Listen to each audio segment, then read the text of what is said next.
Buenos días, jóvenes, ¿cómo están?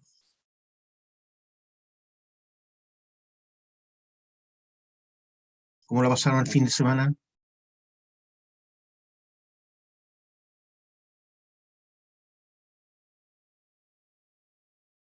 Ya vamos a continuar con la materia.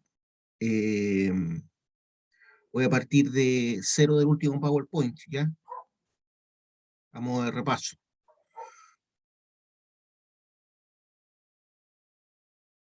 ¿Me escuchan? Sí, profe. Ya.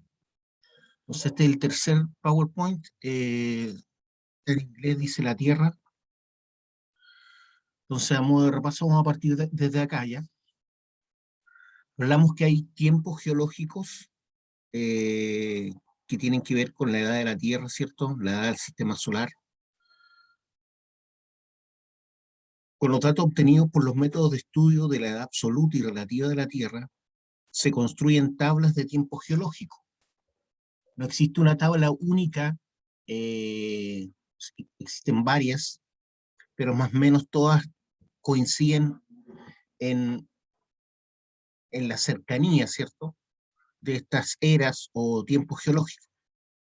Por eso dice, no existe una completa unanimidad a la hora de establecer una sola tabla calibrada del tiempo geológico y unos intervalos de años completamente definidos. Entonces hay cuatro tipos del tiempo geológico.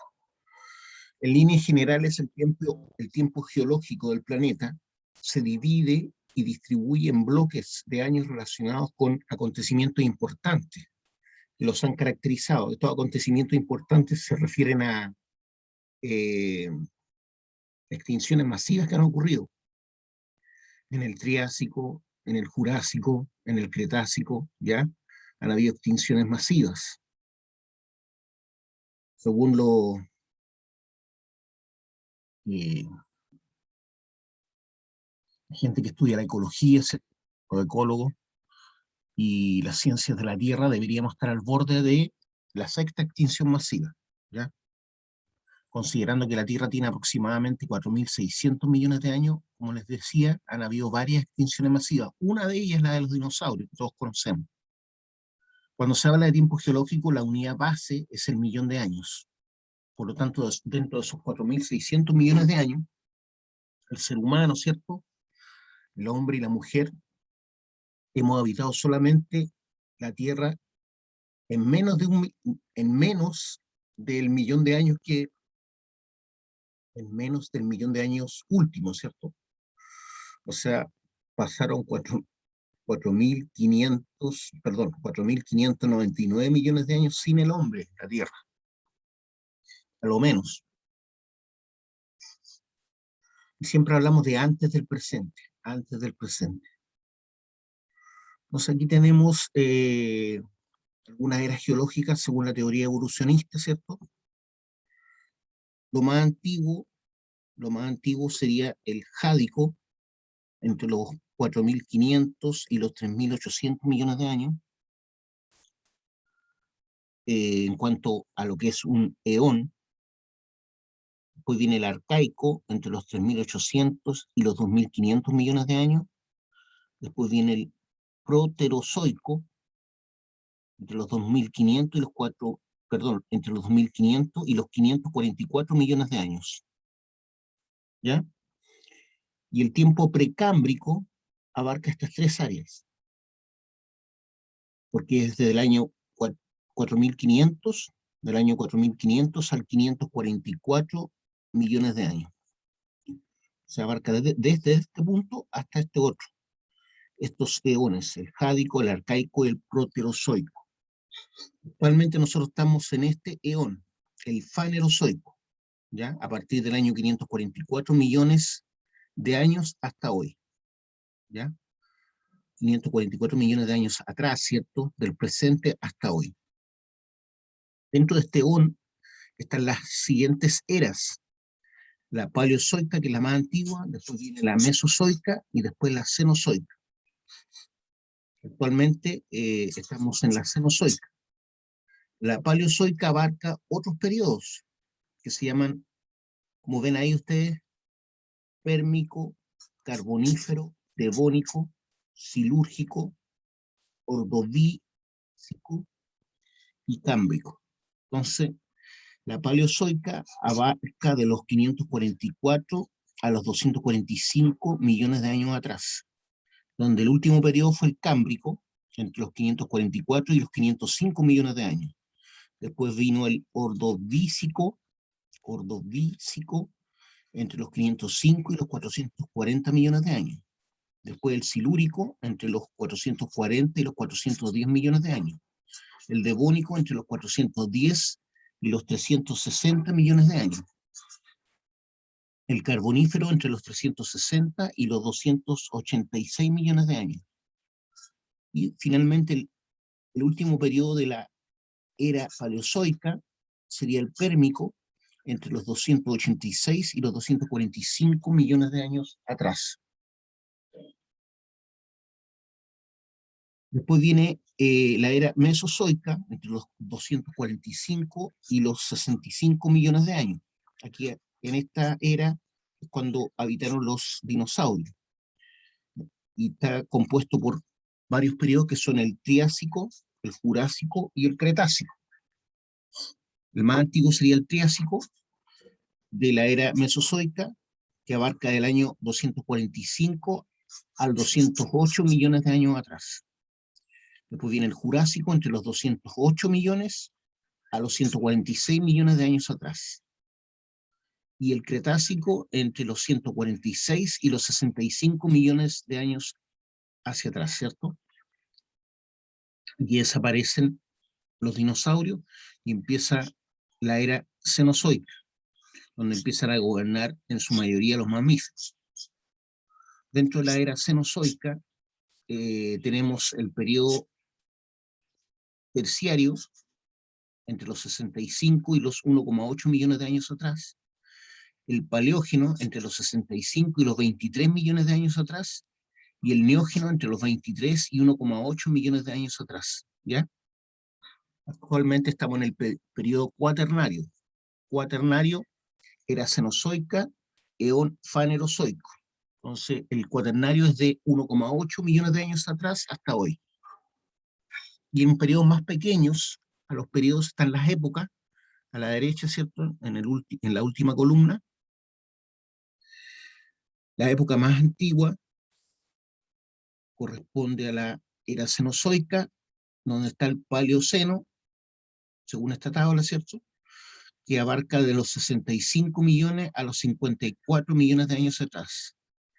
Antes de eso está el oligoceno, entre los 38 y los 23 millones de años atrás.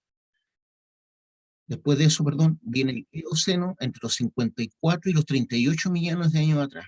Bueno, aquí hay un error, ¿cierto? Primero está el Paleoceno y después viene el Eoceno.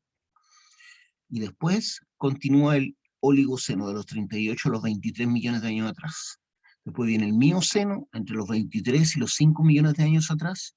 El Plioceno, entre los 5 y los 1,8 millones de años atrás. Después viene el Pleistoceno, época, estamos hablando de épocas, de 1,8 a 11.000 años atrás, ¿ya? Y finalmente el Holoceno, de los 11.000 años hasta hoy. Todo lo que es la historia que nosotros conocemos del hombre, básicamente está en el Holoceno, exceptuando algunas cosas que han descubierto, por ejemplo, los chinchorros tienen, dicen, las momias más antiguas del mundo, en nuestro norte, ¿cierto? Y podían tener 15.000 años, las momias más antiguas que las momias de Egipto. Entonces, abarcarían parte del Pleistoceno y el Holoceno. Aquí tengo otra forma de subdivisión, en donde tenemos años similares, pero no iguales, ¿ya? Dice que las formas de la Tierra comenzaron aproximadamente a los 4.600 millones de años atrás, ¿cierto? Cada uno de estos son tiempos en miles de millones. Cada uno de estos tiempos que están ahí son miles de millones, ¿ya? Estos que están acá. Entonces, según eso, el Jadiano está entre los 3.800 y los 4.600 millones de años atrás, más o menos. Después viene el Arqueano, entre los 2.500 y los 3.800 millones de años atrás. Después viene el Proterozoico o Proterozoica, entre prácticamente los 600 millones de años atrás, ¿cierto? Porque es medio, 1000, ¿cierto? Son 500 millones de años atrás, entre los 600 millones de años hasta los 2.500 millones de años atrás. La Paleozoica está abarcando más o menos del año 250 millones de años atrás hasta aproximadamente los 600 millones de años. La Mesozoica, bueno, aquí es más difícil, pero ustedes ya la vieron anteriormente, y después viene la Cenozoica, en la cual estamos ahora. Y esto correspondería a lo que conocíamos como eones, ¿cierto? Entonces estamos en el último eón, y antes se le llama a todo este sector, se le llama precámbrica. Precámbrica. En cambio aquí, como vimos anteriormente, el precámbrico es esto, estas tres eones más cortos, es el precámbrico.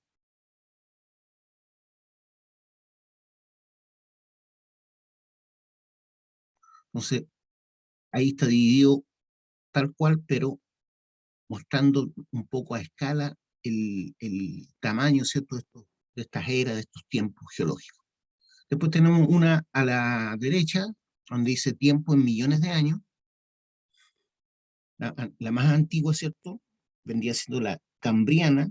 Después viene la Ordovícica. La Cambriana abarca del año 570 aproximadamente hasta el año 500 millones de años atrás. Ordovícica, del año más o menos 500 hasta el año 440 millones de años atrás. Después vienen épocas más pequeñas, ¿cierto? La Silúrica, la Devónica, la Misisípica, la Pensilvánica. La Silúrica vemos que abarca el año 450 aproximadamente, hasta el 410, la Devónica entre los 410 y los 360 aproximadamente, la Misisípica de los 360 a los 320, la Pensilvánica de los 320 a aproximadamente los 290, la Pérmica entre los 290 y aproximadamente los 245 millones de años atrás, la Triásica, aquí donde aparecen los dinosaurios, ¿cierto?, entre el año, digamos, 245 y los 210, después viene la Jurásica entre los 210 y los 120, 30, 40, casi 150 millones de años atrás, y el Cretácico, o Cretácea, como aparece acá, entre los 150 aproximadamente y los 66,4 millones de años atrás. Y aquí está donde empieza a gobernar básicamente lo que son los mamíferos, ¿cierto?, en la era cenozoica.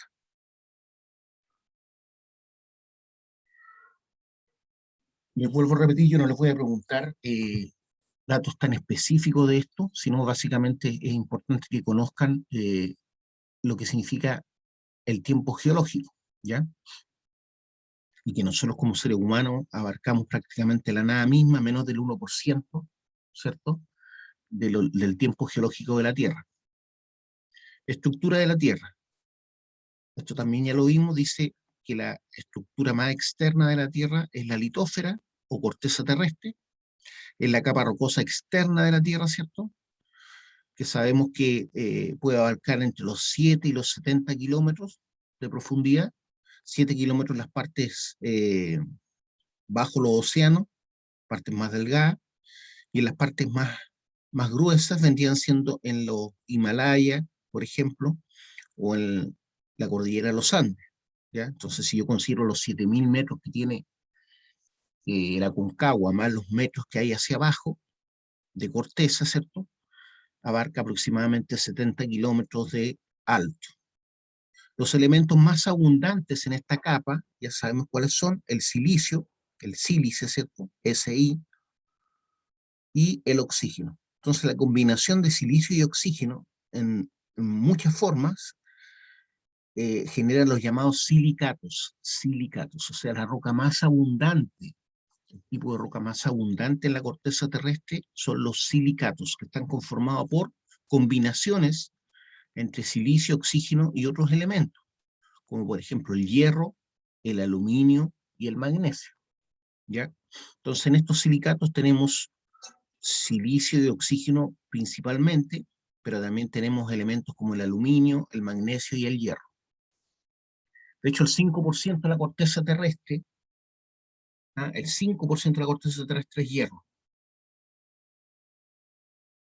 Pero ese hierro en la mayoría de sus formas está como óxido, ¿ya? Por lo tanto, yo no puedo obtener hierro, por ejemplo, de la hematita o de la limonita.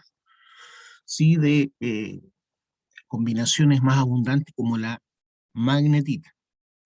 Su temperatura es directamente proporcional a la profundidad observada desde la superficie litosférica, ¿ya? Entonces, en la medida que yo voy profundizando la corteza terrestre, va aumentando la temperatura. Por un lado, por la cercanía al magma, y por otro lado, por la gradiente geotérmica, que significa que en la medida que yo me voy acercando al centro de la Tierra, va aumentando, ¿cierto?, la temperatura debido a la presión, ¿ya? Piensen ustedes que cada 10 metros aumenta una atmósfera la presión en el mar. Imagínense en la roca, mucho mayor, ¿cierto? Entonces la temperatura es directamente proporcional a la profundidad observada desde la superficie litosférica, aumentando en promedio 1 grado centígrado por cada 33 metros de profundidad, ¿ya? Esto tiene que ver con el aumento de temperatura debido a la profundidad de la Tierra, ¿ya?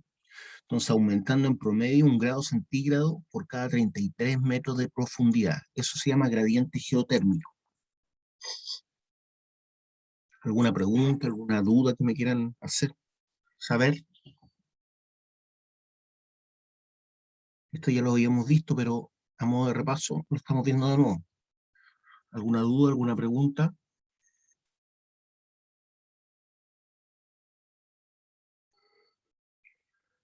Después de la corteza terrestre, después de la corteza terrestre o litosfera, viene el manto, ¿ya?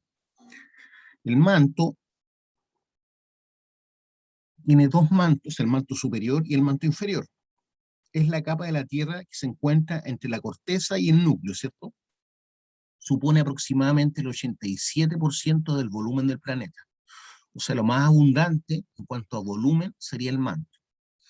El manto terrestre se extiende desde el kilómetro 33, ¿cierto? En las partes menos profundas, ¿cierto?, de la corteza terrestre, o alrededor de 8 kilómetros en las zonas oceánicas, hasta los 2.900 kilómetros. ¿Ya? Acuérdense que hay partes de la corteza que tienen 70 kilómetros, por eso estoy diciendo el manto terrestre se extiende en promedio desde el kilómetro 33 de profundidad, o alrededor del kilómetro 8 en profundidad en las zonas oceánicas, bajo el mar, hasta los 2.900 kilómetros, donde comienza el núcleo, ¿cierto? La presión en la parte inferior del manto ronda los 140 gigapascales, ¿ya? Ronda los 140 gigapascales, o sea, una presión enorme. Eso equivale a 1.400.000 atmósferas, ¿ya? O sea, la presión que tenemos nosotros a nivel del mar, multiplicado por 1.400.000. Esa es la presión en la parte inferior del manto. Se divide en dos partes, manto interno y manto externo. El manto interno es sólido y elástico, y el manto externo es fluido y viscoso, ¿ya? O sea, es más plástico el manto externo, porque es fluido y viscoso. En cambio, el manto interno tiende a ser sólido y elástico. Así como una pelota de golf. No sé si han tenido una pelota de golf en sus manos alguna vez. Se siente sólida, pero es muy elástica. Si uno lo ve cuando el palo, ¿cierto?, de golf golpea la pelota se deforma hasta prácticamente la mitad de su superficie y sale lanzada, ¿cierto?, elásticamente. El núcleo. El núcleo es la esfera central, la más interna del planeta, ¿cierto? Está formada principalmente por hierro y níquel, y es la parte más caliente de la Tierra además. Este calor, ¿cierto? Y este hierro en abundancia que tiene, hace que la Tierra tenga prácticamente vida, ¿no? Porque es lo que permite que se mueva la corteza terrestre, ¿cierto? Debido a este calor interno, ¿cierto?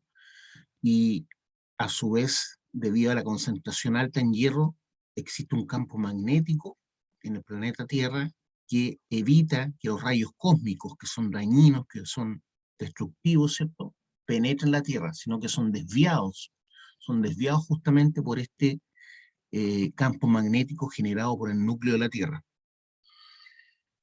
Este núcleo tiene un radio de 3.486 kilómetros, ¿ya? O sea, es mayor que el planeta Marte. El núcleo solamente de nuestro planeta es mayor que el planeta Marte en cuanto a volumen, en cuanto a tamaño.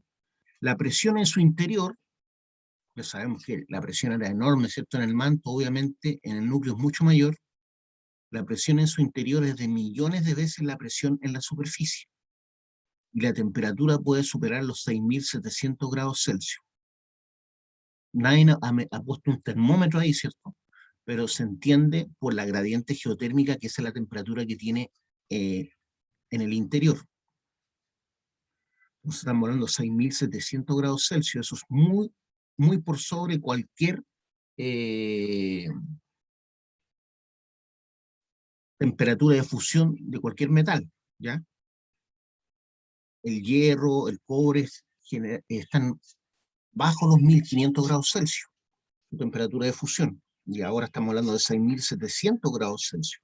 Pero como la presión es tan grande, no es que el núcleo sea líquido, ¿entienden? Es sólido por la gran presión que hay al interior, aun cuando los elementos están fundidos. Consta de un núcleo externo líquido, dice, y un núcleo interno sólido. Consta el núcleo en su totalidad, ¿cierto?, de los 3.486 kilómetros de radio. Está constituido por un núcleo externo, que es la parte más cercana al manto, y un núcleo interno. El núcleo externo es más líquido y el núcleo interno es sólido, justamente por la alta presión. Anteriormente era conocido con el nombre de NIFE por su contenido de níquel y hierro. ¿Ya? Níquel y hierro. No se dice fierro, por favor, es hierro. Hasta en trabajos de título tengo que estar corrigiendo que muchos de ustedes ponen fierro y es hierro el elemento. Composición química y propiedades físicas internas, ¿cierto?, de la Tierra. Desde el punto de vista físico, tenemos la litósfera, ¿cierto?, que es la corteza terrestre. Desde el punto de vista químico, hablamos de la corteza oceánica y la corteza continental, ¿ya? La propiedad física hablamos de litósfera nomás. Bajo la litósfera viene la astenósfera, corresponde a lo que es el manto superior desde el punto de vista químico. Después del manto superior viene el manto inferior, entre el kilómetro 670 y los 2.885 kilómetros. A eso se le llama desde un punto de vista físico de la Tierra mesósfera. Bajo la mesósfera está el núcleo externo, que corresponde a su par, ¿cierto?, como núcleo externo desde el punto de vista químico, y al interior, ¿cierto?, tenemos nuevamente núcleo interno, a partir del kilómetro 5.144 hasta los 6.371 kilómetros, que es el radio finalmente de la Tierra. Ese radio es cambiante, recuerden que la Tierra no es 100% esférica, sino más bien achatada en los polos, por eso es cambiante. Por lo tanto, el radio mayor, ¿dónde debería estar el radio mayor? ¿En qué ubicación debería estar el radio mayor? ¿Cerca de los polos, cerca del Ecuador? En el Ecuador. El Ecuador, ¿cierto? Muy bien. Tectónica de placas. La corteza terrestre está dividida en varias placas tectónicas, ¿ya?, que son las que conforman la litósfera, la mayoría de las cuales tienen una parte continental y otra parte oceánica, o sea, bajo el mar. Las placas se encuentran en constante movimiento, formándose a lo largo de las dorsales oceánicas y consumiéndose en las fosas mientras se desplazan de sus posiciones actuales muy lentamente. Ese movimiento tectónica de placas es generado por el calor, ¿cierto?, abrasador del planeta. Es decir, si el manto superior no fuera un lugar de tanto calor, no habría movimiento, no estarían flotando las placas ni habría movimiento. El calor, la convección del calor al interior de la Tierra es lo que obliga a las placas a moverse, ¿ya? Entonces, cuando encontramos un planeta o una luna de algún planeta que uno ve claramente que las placas no se están moviendo, eh, supone que ya se enfrió, ¿cierto?, el núcleo, ¿ya? Entonces, lo más probable es que no haya vida, no hay condiciones para la vida. Voy a repetir esta última parte. Dice: la corteza terrestre está dividida en varias placas tectónicas, la mayoría de las cuales tienen una parte continental y otra oceánica. Las placas se encuentran en constante movimiento. En el caso de nuestro planeta se debe al calor interno del planeta, formándose a lo largo de las dorsales oceánicas por donde aparecen las placas, donde se forman. ¿Se acuerdan que una se iba a la derecha y otra a la izquierda? Y consumiéndose, ¿cierto?, en la zona de subducción, que corresponde a la fosa oceánica, mientras se desplazan de sus posiciones actuales muy lentamente. Por eso se dice que cerca del año, no me recuerdo bien si a los 2 millones o los 6 millones de años más, Rapa Nui se va a introducir bajo la placa sudamericana, ¿ya? ¿Por qué? Porque va avanzando 8 centímetros al año aproximadamente. Eso es lo que debiera avanzar, pero se va acumulando esa energía a veces sin que se avance, ¿cierto? Por ejemplo, del año 85 frente a Valparaíso, que no ha avanzado mayormente la placa. ¿Por qué? Porque no ha habido ningún terremoto importante. Entonces ese avance se produce cuando la energía de introducción de la placa de Nazca bajo la placa sudamericana se acumula, ¿cierto? Y llega un momento en que esa energía es mayor que el roce que provoca la placa sudamericana con la placa de Nazca, y ahí es cuando se introduce, ¿cierto?, los 8 centímetros o los que se hayan acumulado.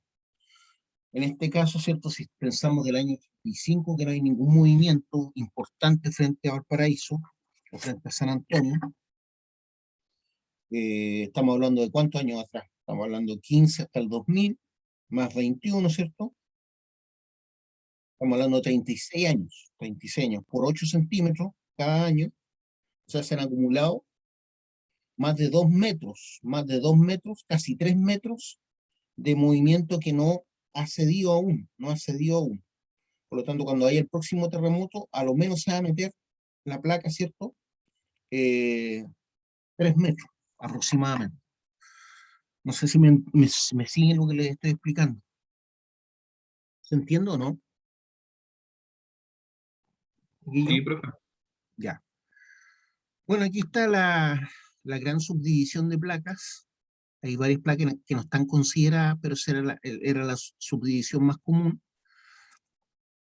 Aquí a la izquierda tenemos la placa del Pacífico, que obviamente continúa acá. Acuérdense que la Tierra es redonda, esto es una forma esquemática, ¿es cierto?, para ver la Tierra de forma plana. Entonces aquí tengo la placa norteamericana, que está separada de la placa sudamericana por este sector, ¿cierto?, que está en blanco, que más en la próxima imagen vamos a ver que tiene otro nombre. Aquí está la famosa placa de Nazca, ¿cierto?, que es la que está tratando de penetrar bajo la sudamericana. Y eso es lo que hace que nuestra tierra, nuestro país sea muy expuesto, ¿cierto?, a sismos. Acá tengo la placa africana, la placa euroasiática, la placa indo-australiana. Fíjense que la placa indo-australiana se está separando de la placa africana, por eso se formó esta zona, ya donde ya hay mar introducido ahí. Y por otro lado, la placa indo-australiana va en movimiento hacia arriba y se introdujo, ¿cierto?, en la placa euroasiática, y formando ¿qué cosa? Los Himalayas. Oiga, profe, una consulta. Dígame. Eh, Cuando hablan sobre el cordón de fuego, ¿cómo abarca la placa tectónica y los continentes? Bueno, está influenciado por la placa del Pacífico, básicamente. Es el cordón de fuego del Pacífico.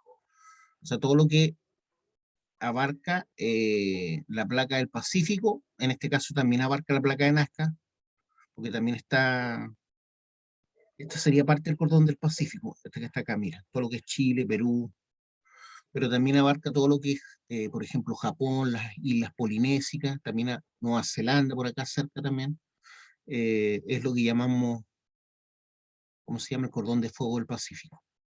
Es una zona Por- propensa a tener sismo y volcanismo. Porque en lo que he visto, por ejemplo, pesca desde Chile, llega hasta Norteamérica y Norteamérica se, como que se quiebra euroasiática. Y de ahí baja a África y termina en Australia, creo. Por eso, pues, Bueno, te fijas que abarca en gran medida lo que es la placa del Pacífico, pero también abarca el extremo este, el extremo este de la placa de Nazca. ya. Y acá abajo tenemos la placa antártica, ¿cierto? Sí, Es correcto. el continente, acuérdense que es gigante, es un continente antártico. Bueno, aquí está cada una de las placas nombradas, que no aparecían en la imagen anterior. Era, por ejemplo, la placa de Cocos, la placa del Caribe, que no aparecían, ¿cierto? Que es la unión o lo que permite la unión entre Norteamérica y Sudamérica, que son placas separadas. Ahí está la famosa placa de Nazca nuevamente. Nosotros la conocemos bien, ¿cierto? Porque es la que nos toca a nosotros en cuanto a su potencial sísmico. Y aquí vendría estando parte del cordón del Pacífico, ¿cierto? En la placa del Pacífico. Aquí tengo la placa euroasiática, pero aquí hay una placa más chica que es la placa arábica, que se está separando, ¿cierto?, de África y formando este mar que está ahí entrando, justamente por esa partición. Entonces aquí, ¿qué es lo que tenemos? Tenemos una energía, un movimiento hacia allá y otro hacia acá, ¿cierto? O sea, esto es un movimiento divergente que está como tendiendo a separar. Me pareció lo que ocurre en las dorsales oceánicas que habíamos visto antes. Aquí está la placa indo-australiana y aquí está la placa india separada, ¿se dan cuenta? Ahora se sabe que no es una sola gran placa, sino que esta es la placa india y se movió desde el mar hasta chocar, ¿cierto?, con la placa euroasiática formando los Himalayas, ¿ya? O sea, la placa, todo lo que es la India estaba afuera y chocó, ¿cierto?, y penetró la placa euroasiática formando los Himalayas. Por otro lado, les decía que esta parte, ¿cierto?, se está separando, formándose como mar, ese mar que está ahí, ¿ya? Y así como uno va entendiendo, ¿cierto?, que al principio, aquí se ve claramente que Groenlandia era parte de Norteamérica, ¿cierto? Aquí esto fue separado, ¿cierto?, por fiordos, esos son fiordos gigantescos, ¿cierto? Glaciares que cortaron la roca y ahora esta zona está bajo el mar. Pero todo esto estaba unido como un gran puzzle, ¿no? Se ve claramente. Por lo tanto, la roca que hay en esta parte del planeta es muy parecida a la que está acá, ¿cierto? Porque eran una sola cosa antes. Lo mismo acá, ¿cierto? Las rocas que están acá también están aquí en Brasil, porque esto era una sola cosa antes, ¿cierto? Y así como se comprobó básicamente que realmente es así la cosa, que no era solamente una idea óptica, ¿cierto? Del, Al principio se vio esto y se burlaron del geólogo que decía que finalmente nosotros éramos un solo continente. Pero eso se comprobó justamente analizando las rocas y los fósiles de esta zona, que eran coherentes con los que están acá, ¿ya? Entonces se veía que era la continuación. Y así se comprobó justamente la teoría de las placas tectónicas. Ya se sabe que es real todo. Lo mismo acá, por las rocas que están acá, se tienden a replicar en esta zona. Bueno, ustedes saben que los vikingos vivían en esta zona, ¿cierto? Y son los primeros que llegaron a América realmente. Prácticamente tuvieron que cruzar nomás. Desde aquí cruzaron acá y llegaron a América. ¿Ya? O sea, todo lo que América debería llamarse Vikingia o algo así. Volcanismo. Volcanismo. Ya sabemos que el volcanismo es producto, ¿cierto? Justamente es un resultado de el movimiento de las placas. Los volcanes son unas estructuras geológicas por la cual emerge el magma en forma de lava y gases del interior del planeta. Ya sabemos que entre más sílice y más gases tenga el magma, eso hace que la erupción sea más efusiva, o sea, más destructiva, si se puede decir así.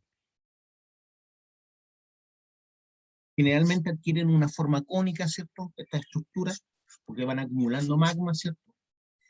Que es originada por el magma subterráneo, así como la acumulación del material piroclástico, ¿cierto? En la superficie. Por eso le dan esa forma típica, ¿cierto?, que nosotros conocemos de los volcanes. Entonces, originalmente un volcán no es lo que, no aparece como un cono, sino básicamente por una ruptura, ¿cierto?, de la corteza, donde va saliendo magma, ¿cierto? Se va acumulando, después sigue saliendo magma, se va acumulando, sigue saliendo magma, se va acumulando, y así es como se van formando, ¿cierto?, la forma típica de un volcán. ¿Ya?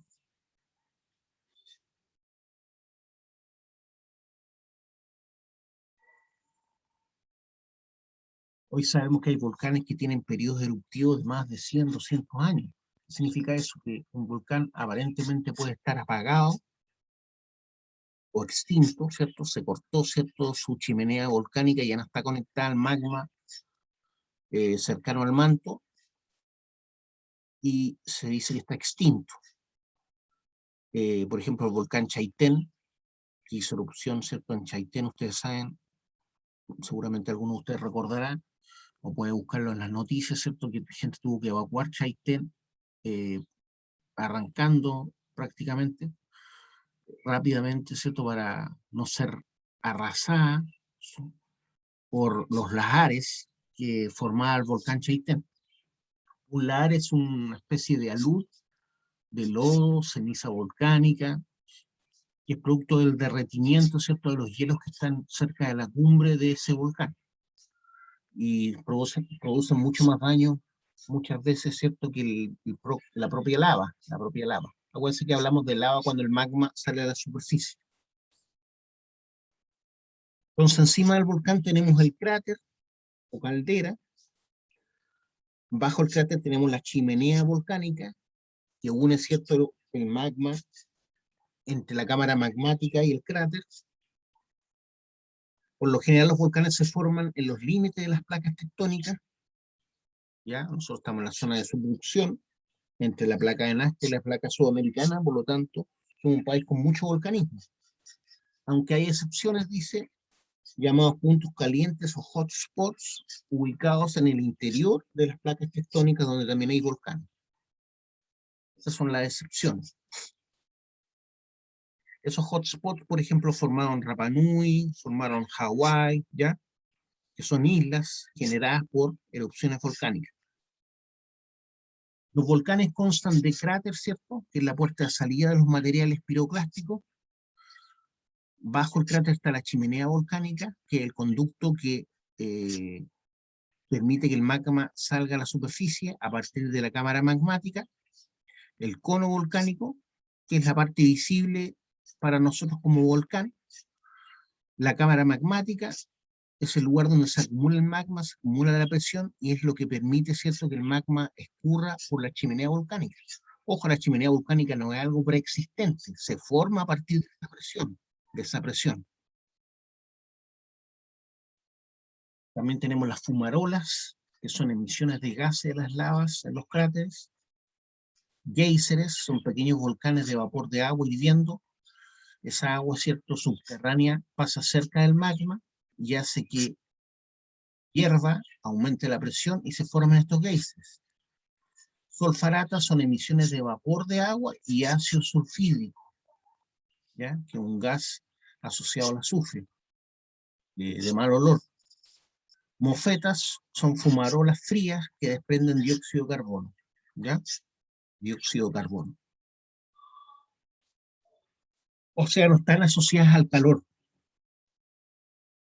Ahí tenemos, ¿cierto?, un perfil de un volcán con sus partes, un esquema de un volcán típico, donde tenemos el cráter arriba, la chimenea volcánica, la cámara magmática. La cámara magmática que aparece como que estuviera bajo la litósfera. Pero generalmente la cámara magmática está aquí en la litósfera, ¿ya? En la litósfera. La astenósfera era parte de lo que llamábamos manto superior, desde el punto de vista químico. Aquí vemos que se formó casi un volcán, pero no llegó hasta la superficie. Ahí el magma se enfrió, no hubo suficiente presión y se enfrió, ¿ya? Aquí tenemos erupciones de flanco.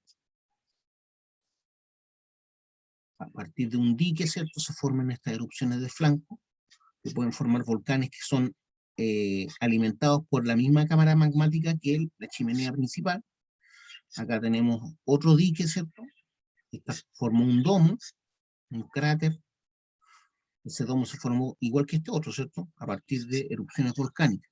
Se entiende que está abierto y puede salir todavía magma. Acá hay otro dique, ¿cierto? Pero entre medio tenemos un sill, que es una zona en donde se encontró menos presión y el magma pudo escurrir hacia los lados, ¿ya? No solamente hacia arriba. A eso le llamamos sill. Son estructuras geológicas, ¿ya? Como los lacolitos, los batolitos, que vamos a ver más adelante. Pero un lacolito y un batolito mucho más grande que este sill. Aquí se formó un domo soterrado. ¿Qué significa eso? Que se acumuló magma, pero no nos salió a superficie. Solamente generó presión para formar un domo soterrado o bajo tierra. ¿Alguna pregunta, alguna duda que me quieran hacer? Aprovechando que estamos repasando esta materia.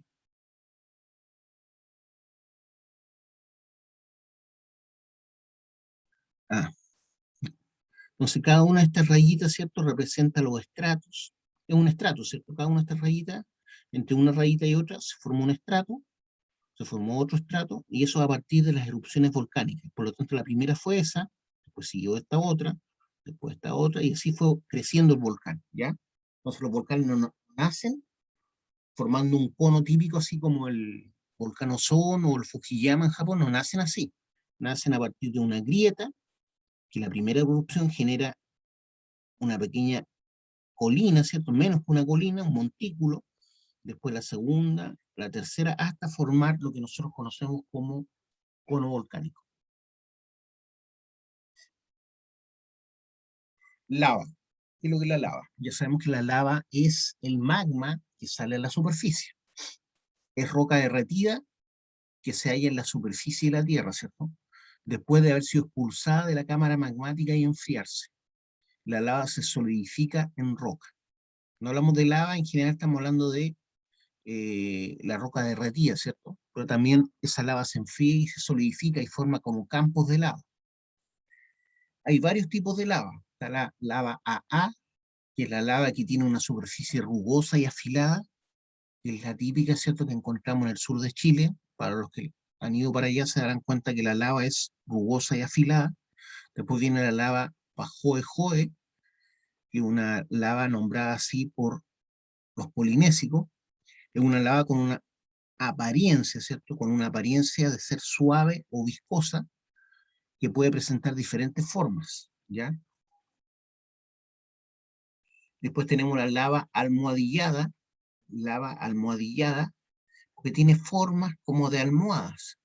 Lava expulsada bajo el agua, bajo el mar, que forma montículos elongados o almohadas. Forma montículos elongados o alargados o almohadas, ¿ya?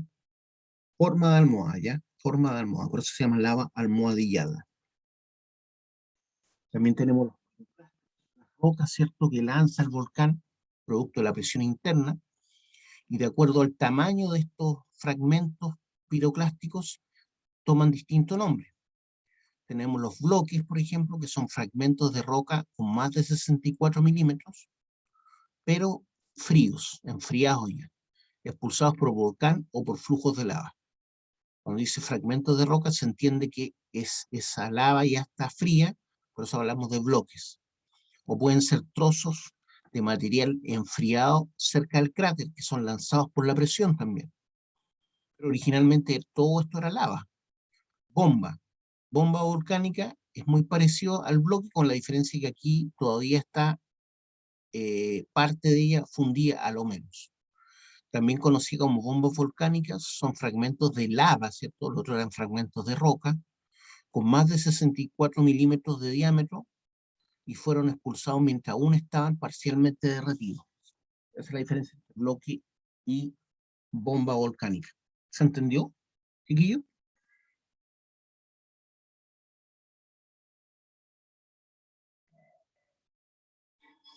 Después viene el lapilli, que son fragmentos de roca de tamaño mediano, o sea, menor a 3 centímetros o 30 milímetros.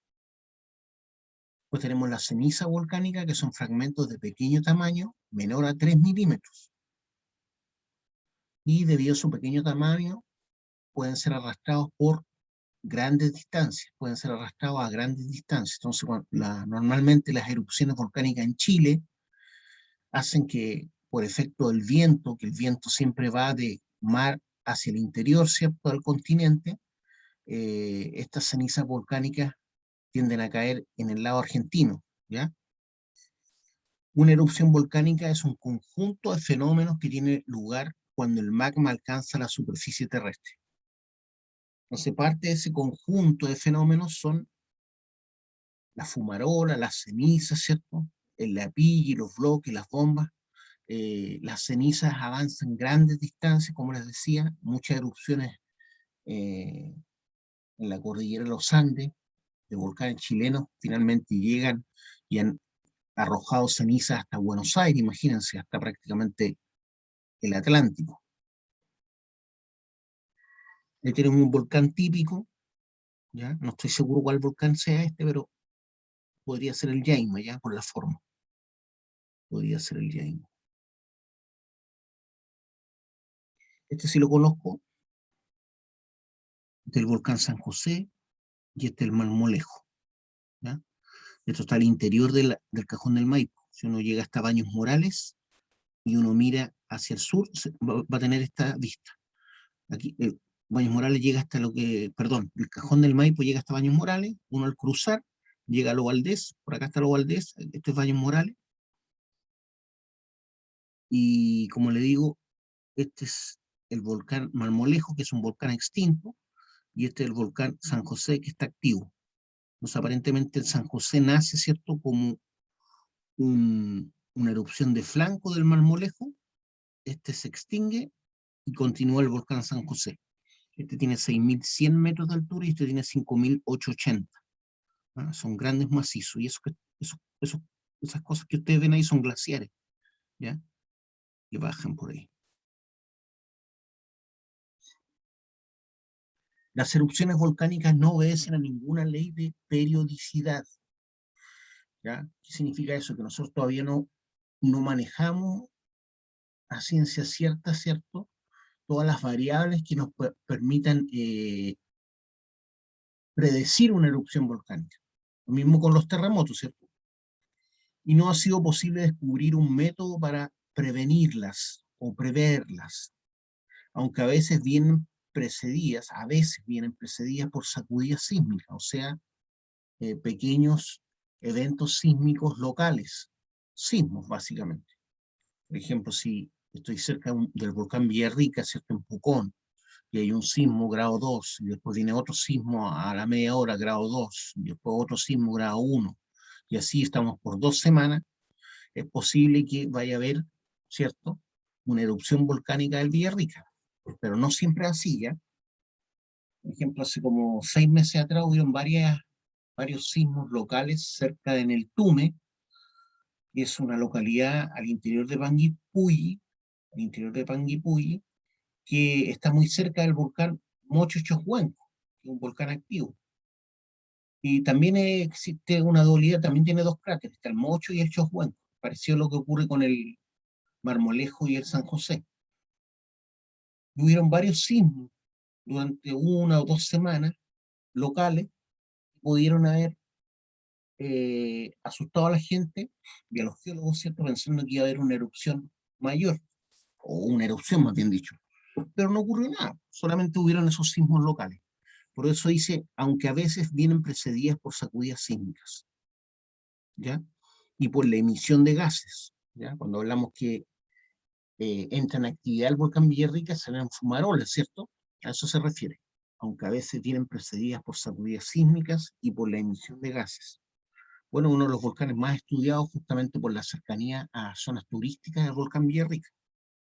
Su violencia está en relación con la acidez del magma o de las lavas, considerando cuando ya están fuera del cráter.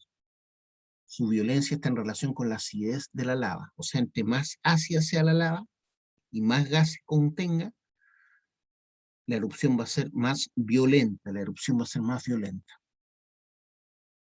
Cuando el magma procedente del manto o de la corteza profunda se encuentra próximo a la superficie, se estanca y forma una bolsa en la cámara magmática, ¿cierto? Que está situada entre los 3 y los 30 kilómetros de profundidad. Y eso es la litósfera, situada entre los 3 y 30 kilómetros de profundidad. Los gases que estaban disueltos lo dejan de estar, debido a eso aumenta la presión de la cámara, ¿cierto? Los gases hacen que aumente la presión en la cámara y empujan el magma, ¿cierto?, hacia el exterior. Y así es como se forma la chimenea volcánica. No es que esté, no es que sea una tubería preexistente de magma.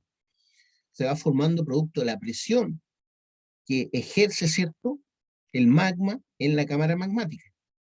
El magma asciende, ¿cierto?, a través de eh, lo que llamamos chimenea volcánica, pero que se formó a partir, como les vuelvo a repetir, de esa presión y de zonas que va encontrando el magma más débiles, ¿ya? Entonces asciende por la chimenea volcánica y sale por el cráter, ¿cierto? Que es la abertura externa, ¿cierto?, del volcán, que generalmente está en la cumbre, ¿cierto?, en la cumbre del cono volcánico. Pero no siempre, esto entre paréntesis, ¿ya?, no siempre el magma sale a la superficie. Hay veces que enfría lentamente al interior de lo que pudo haber sido un volcán, pero no lo fue. Y ahí es cuando se forman ciertos yacimientos, como por ejemplo el pórfido cuprífero. El pórfido cuprífero es un yacimiento, un mega yacimiento de cobre, que se forma a partir de un casi volcán. Eso es lo que se entiende en teoría. De un casi volcán, o sea, de un magma que empujó, ¿cierto?, pero no alcanzó a salir, no alcanzó a formarse un volcán, y ese magma enfrió lentamente al interior de la Tierra. Ahí nuevamente tenemos las partes de un volcán. Arriba tenemos el cráter, ¿cierto? Más abajo tenemos la chimenea volcánica. También tenemos una chimenea lateral. Así como esa chimenea lateral pudo haber nacido el Chocuenco a partir del Mocho, o el volcán San José a partir de el Marmolejo, como esa chimenea lateral. La chimenea principal, ¿cierto? Allá abajo a la derecha tenemos una erupción fisural, donde también hay un magma que viene a partir de esta cámara magmática y que formó esa especie de bolsón de magma. Erupción fisural dice: parte del magma se abrirá camino hacia el exterior a través de grietas verticales en la roca, ¿ya? Ahí está un sil, que aquí aparece con nombre repisa. No todo el magma logra salir a la superficie, parte del mismo se acumula y enfría en capas de roca subterránea, ¿ya? Se acumuló magma ahí, encontró zonas más débiles y pudo abarcar, en vez de salir hacia arriba, salió hacia los lados, y ahí finalmente enfrió. Y finalmente la cámara magmática que está abajo, ¿cierto?, la chimenea volcánica. Cuando se corta este ducto, ¿cierto?, producto del movimiento de las placas, es que este volcán queda extinto. Cuando se corta esta chimenea, el volcán queda extinto. Les decía que que el Manquehue, que el Cerro Santa Lucía, el Cerro San Cristóbal son volcanes extintos. Fueron volcanes, pero ahora, bueno, son volcanes extintos, no es que hayan dejado de ser volcanes, pero es imposible, ¿cierto?, que vuelvan a hacer erupción, porque esto se cortó ya. Esto debido al movimiento de las placas, ¿cierto? Se cortó. Hoy en día los volcanes están más bien cerca de la frontera.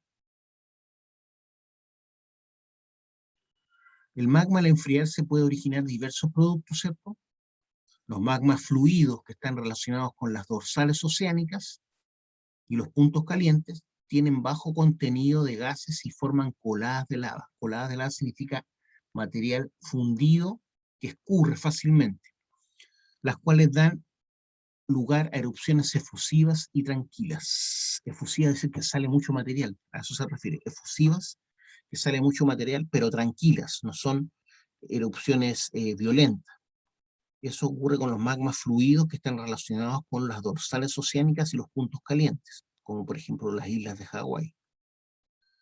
Los magmas viscosos, que son los que se originan en las zonas de subducción, están relacionados con mayor contenido de gases y mayor contenido de sílice. Por lo tanto, los magmas viscosos son viscosos justamente por su alto contenido de sílice y eso hace que tengan alto contenido de gases.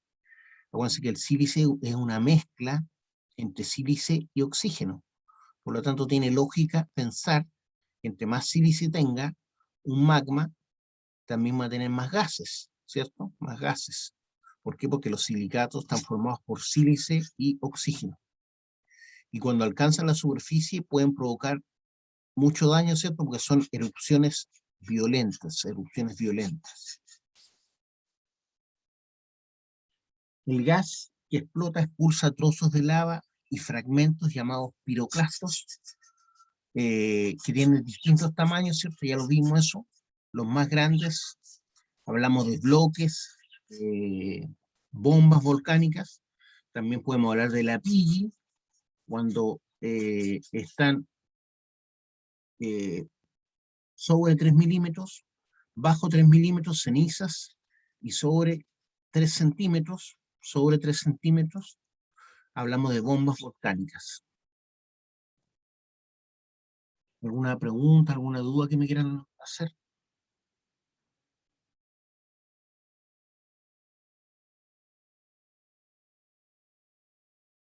Por lo general los volcanes se forman en los límites, ¿cierto?, de las placas tectónicas,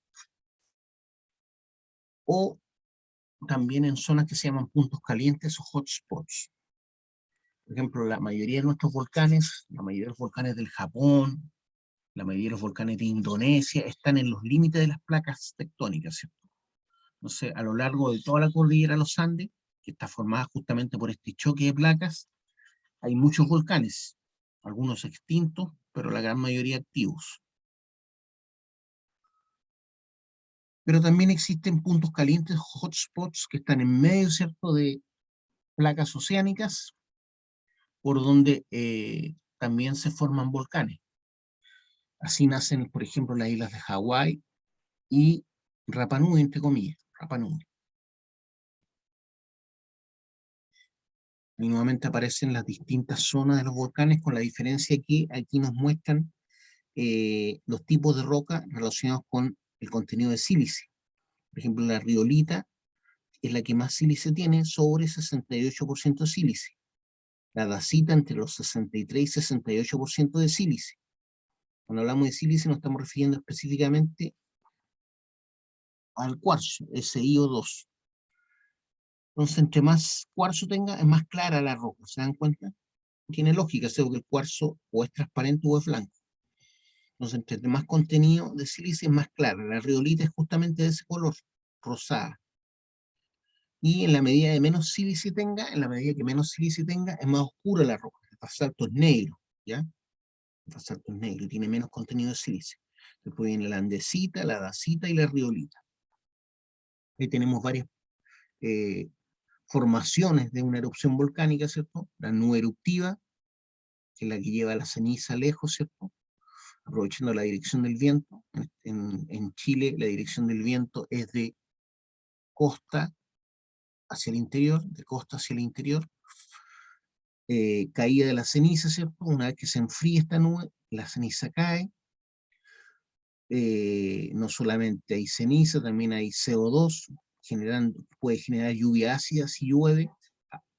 el agua al caer y pasar por esta nube eruptiva genera lluvia ácida, lo que puede hacer que se queme, ¿cierto? O mate el suelo desde el punto de vista de la vida, no lo deja apto para la vida vegetal. Ya vemos aquí, por ejemplo, bombas volcánicas, ¿cierto? Domo de lava, esto que se llama flujo piroclástico es súper terrible, el flujo piroclástico, porque esta cosa avanza a 500 kilómetros por hora hacia abajo, y es lo que hizo que se destruyera Pompeya, ¿ya? Pompeya se destruyó por este flujo piroclástico. Entonces, este flujo de humo, ¿cierto? Y ceniza caliente, a alrededor de 1000 grados Celsius, baja a 500 kilómetros por hora y va quemando y destruyendo todo a su paso, ¿ya? Aquí tenemos una avalancha de escombros, ¿cierto? Porque se derrite el hielo rápidamente producto de una erupción, formando una avalancha de escombros. Pero también tenemos esto que se llama la AR, con H, la AR, flujo de escombros y lodo, flujo de escombros y lodo que también arrasa y destruye pueblos cercanos a los volcanes. ¿Alguna pregunta, alguna duda de esto? Abajo, ¿cierto? Tenemos la cámara magmática, la chimenea, algunos diques que no alcanzaron a prosperar. ¿Dudas, preguntas?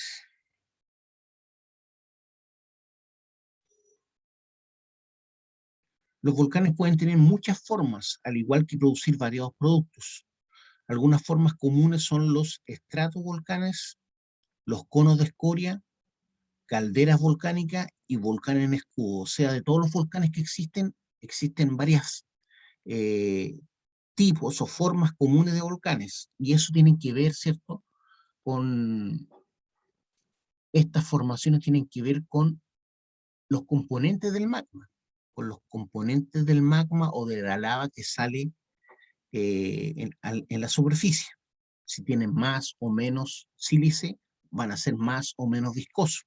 Y eso hace que algunas formas sean tipo estratovolcán, cono de escoria, caldera volcánica o volcán en escudo. Existen volcanes submarinos, así como otros que alcanzan alturas sobre los 6000 metros sobre el nivel del mar. ¿Ya? Actualmente hay volcanes submarinos. Se dice que cerca de la Antártida hay un volcán, ¿cierto? Cerca de la Antártida, la parte chilena, digamos, entre comillas, hay un volcán y por eso han habido tantos sismos cerca. No sé si alguno de ustedes sabe, pero han habido muchos sismos en el último año cerca de la base antártica chilena. Y se dice que eso se debe a un volcán, ¿cierto? Submarino que hay cercano, ¿cierto? A la parte llamada Antártida chilena. Pero también tenemos volcanes que están en la cordillera de los Andes sobre los 6000 metros de altura, ¿ya? Como el volcán Tupungato, 6550, el Tupungatito, bueno, el Marmolejo tiene 6100, y tenemos, por ejemplo, el volcán más grande del mundo en Chile, que es el Nevado Ojos del Salado, al interior de Copiapó, ¿ya? Que está peleando, ¿cierto? Prácticamente la altura máxima con el Aconcagua. Estamos hablando de 6890 metros, si no mal recuerdo. O sea, tiene como entre 50 y 100 metros menos que la Aconcagua. La gracia es que el Ojo del Salado es un volcán activo, ¿ya? Los volcanes submarinos son particularmente numerosos al ubicarse una gran cantidad de ellos a lo largo de las dorsales oceánicas, o sea, donde se forman las placas tectónicas, una hacia la izquierda y otra hacia la derecha. ¿Se acuerda que habíamos visto eso? Esas son las dorsales oceánicas. Entonces los volcanes submarinos son particularmente numerosos al ubicarse una gran cantidad de ellos a lo largo de las llamadas dorsales oceánicas. La Tierra no es el único planeta del sistema solar que tiene volcanismo, ¿cierto? Venus tiene un intenso volcanismo con unos 500.000 volcanes. Ya se han llegado a contabilizar 500.000 volcanes. Marte, por otro lado, también tiene un volcán gigantesco, que es el monte más alto del sistema solar, se llama Monte Olimpo, y tiene aproximadamente 27 kilómetros de altura y una base de 600 kilómetros. 600 kilómetros de base. O sea, estamos hablando de una base entre Santiago y Temuco, Entre Santiago y Temuco hay 600 kilómetros aproximadamente. Esa es la base del volcán. Y 27 kilómetros hacia arriba. O sea, prácticamente 3 veces el Everest. No obstante, este planeta parece ya no tener actividad volcánica apreciable. Se refiere a Marte. A pesar de que el Monte Olimpo está activo, ¿eh? Ojo. Ahí está el Monte Olimpo, una foto del Monte Olimpo. Entonces, entre ese punto y este otro punto, que es la base, ¿cierto? Hay 600 kilómetros. Y la altura, ¿cierto? Son 27 kilómetros. La temperatura, composición, viscosidad y elementos disueltos en los magmas son los factores fundamentales de los cuales depende el tipo de erupción volcánica. Entonces, estamos hablando de la temperatura, composición del magma. La composición tiene que ver con más o menos viscosidad, porque entre más sílice tenga va a ser más viscoso el magma, y elementos disueltos, como los gases en los magmas, son los factores fundamentales que determinan el tipo de explosividad o de erupción que va a tener el volcán. Ahí tenemos fotos de bombas volcánicas, ¿eh? Se dan cuenta que esta parte se nota que cuando salió estaba todavía un poco fundida, obviamente ahora está fría, ¿cierto? Cuando le sacaron la foto. Eso sería una bomba volcánica. Eso sería la Pigi, ¿ya? O sea, mayor a 3 milímetros, menor a 30, a 3 centímetros. Mayor a 3 milímetros, menor a 3 centímetros.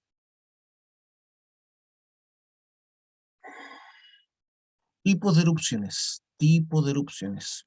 Tenemos la erupción tipo hawaiana, así se conoce, es un magma poco viscoso, o sea, tiende a escurrir, y son erupciones más bien calmadas, ¿ya? Eh, no son violentas. ¿Cuáles son las erupciones hawaianas? Ocurre especialmente en volcanes con predominio de lavas con bajo contenido de sílice, como les dije, presente en volcanes con predominio de lavas. Son nombradas así por los volcanes de las islas del Hawái, ¿cierto? Sus lavas son muy fluidas, sin que tengan lugar desprendimientos gaseosos explosivos. Estas lavas se desbordan solo cuando rebasan el cráter, por lo que forman un lago de lava, ¿cierto?, en el cráter, y se deslizan con facilidad por las laderas, formando verdaderas corrientes a grandes distancias y construyendo un edificio volcánico con una pendiente muy suave. Ese edificio volcánico se le llama escudo volcánico porque es más bien achatado, ¿cierto? Como un escudo, como un escudo. Esa es la erupción tipo hawaiana o volcán tipo hawaiana. Entonces sería un volcán tipo escudo, ¿ya? Porque la lava se desliza con facilidad por las laderas, aunque iban generando pendientes muy achatadas, casi horizontales, formando verdaderas corrientes a grandes distancias y construyendo un edificio volcánico con una pendiente muy suave. A eso se le llama escudo o volcán tipo escudo, ¿ya? Entonces las erupciones hawaianas forman volcanes tipo escudo. Ahí hay un ejemplo, ¿cierto?, de una erupción de Hawái formando un volcán tipo escudo, ¿ya? Ahí se ve el cráter nomás, si esto se sigue alargando, es un verdadero escudo del volcán. Y el magma es muy fluido. Eso significa que es poco viscoso, ¿ya? La miel es más viscosa que el agua, ¿cierto? La miel es más viscosa que el agua. Bueno, entre más viscoso es el magma, más explosiva, más, más explosiva y más dañina va a ser la erupción, ¿ya? En cambio, en este caso, como el magma tiene poco sílice o bajo contenido de sílice, la lava tiende a escurrir grandes distancias. También tenemos los volcanes o erupciones estrombolianas. Erupciones estrombolianas. Esta erupción es permanente, acompañada de frecuentes paroxismos explosivos. O sea, de repente hace erupciones violentas de esta erupción permanente. Y de vez en cuando de coladas de lava. O sea, baja lava también bajo el cono volcánico. por las laderas. Esta es fluida y acompaña el desprendimiento de gases abundantes. La lava es fluida, pero hay harto desprendimiento de gases, que justamente hace esos paroxismos explosivos, con proyecciones de escoria, bombas y lapilli. ¿Por qué? Porque hay más gases que en la erupción hawaiana. Debido a que los gases pueden desprenderse con facilidad, no se producen pulverizaciones o cenizas. Cuando la lava rebasa por los bordes del cráter, desciende por sus laderas y barrancos, pero no alcanza tanta extensión como la del tipo hawaiano, ¿ya? Esa es la erupción tipo estromboliana. Ahí hay una foto de un volcán estromboliano. Vesuviana, aquí ya nos estamos metiendo en volcanes más destructivos. En esta erupción se desprenden grandes cantidades de gases de un magma poco fluido, o sea, con mucho sílice, que se consolida con rapidez. Por ello, las explosiones son muy frecuentes y la lava es ácida y muy viscosa, o sea, escurre lentamente, que emite, se pulveriza, produciendo mucha ceniza lanzada al aire. Esa ceniza es provocada, ¿cierto?, por las pequeñas erupciones que se generan en el magma o en la lava, producto de los gases, ¿cierto?, de los gases que salen a través del magma. Entonces, una lava ácida muy viscosa que emite y se pulveriza, produciendo mucha ceniza, lanzada al aire, acompañada de otros materiales fragmentarios. Nuestras erupciones, por ejemplo, en Chile son todas del tipo vesuviano, produciendo mucha ceniza lanzada al aire, acompañada de otros materiales fragmentarios. Cuando la lava sale al exterior se consolida rápidamente, o sea, no escurre tanto por las laderas, pero los gases que se desprenden rompen y requebrajan su superficie, y por ello resulta ser áspera y muy irregular. La lava, una vez que está fría, resulta ser áspera y muy irregular. ¿Eso debido a qué? Porque los gases que se desprenden rompen y resquebrajan la superficie de la lava, formándose lavas tipo AA. Lavas tipo AA.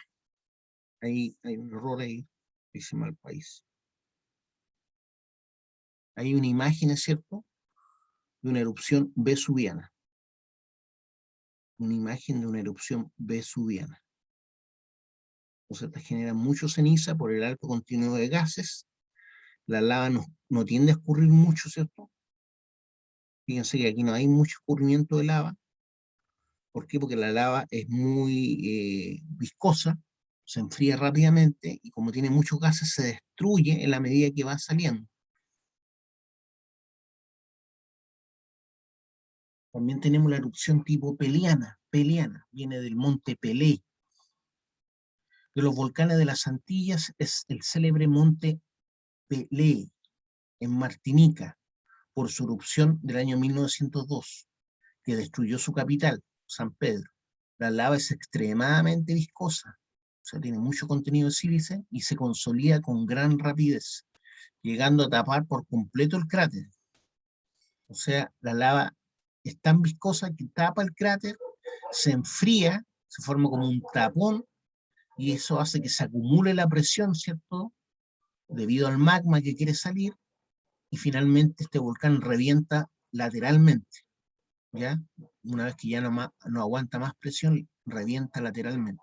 Eso es lo que ocurrió también con el monte Santa Elena. Si ustedes buscan erupción del monte Santa Elena en Estados Unidos, ocurrió algo parecido a lo que hizo el monte Pelé en las islas de Martinica, en su erupción en el año 1902, que destruyó la capital, San Pedro.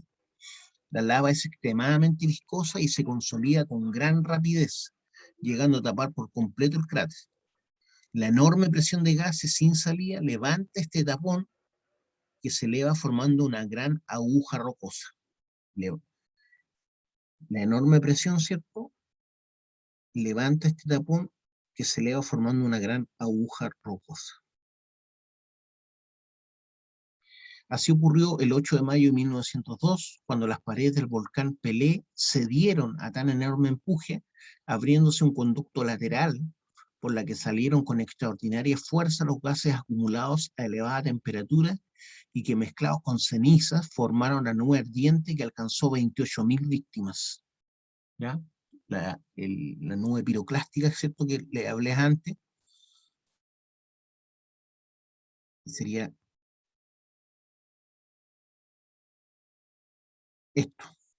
Esa nube piroclástica o flujo piroclástico, el que baja, ¿cierto?, a 500 kilómetros por hora, a una temperatura de aproximadamente 1000 grados, eso es lo que mató a las personas en la erupción del volcán Pelé. Dice, voy a repetir, así ocurrió el 8 de mayo de 1902, cuando las paredes del volcán cedieron a tan grande presión, ¿cierto?, abriéndose un conducto lateral por el que salieron con extraordinaria fuerza los gases acumulados a elevada temperatura y que mezclados con cenizas formaron la nube ardiente que alcanzó 28.000 víctimas a una velocidad cercana a los 500 kilómetros por hora. Eso mismo ocurrió con el Vesubio, ¿cierto?, en Pompeya. Es lo mismo que ocurrió con el volcán Vesubio, que arrasó con Pompeya, ¿cierto? Como resultado de esta erupción volcánica quedó la formación de un pitón volcánico, que es como una aguja volcánica en la cumbre. Ya, chiquillos, por hoy lo vamos a dejar hasta acá. No sé si tienen alguna duda, alguna pregunta. ¿Dudas? Preguntas. No, profe, ninguna. Está medio resfriado, parece. Ya, nos estamos viendo entonces. Saludos. Hasta luego, profe. Profe. Chao, profe. Chao, Chao, profe. profe. Chao, profe. Chao.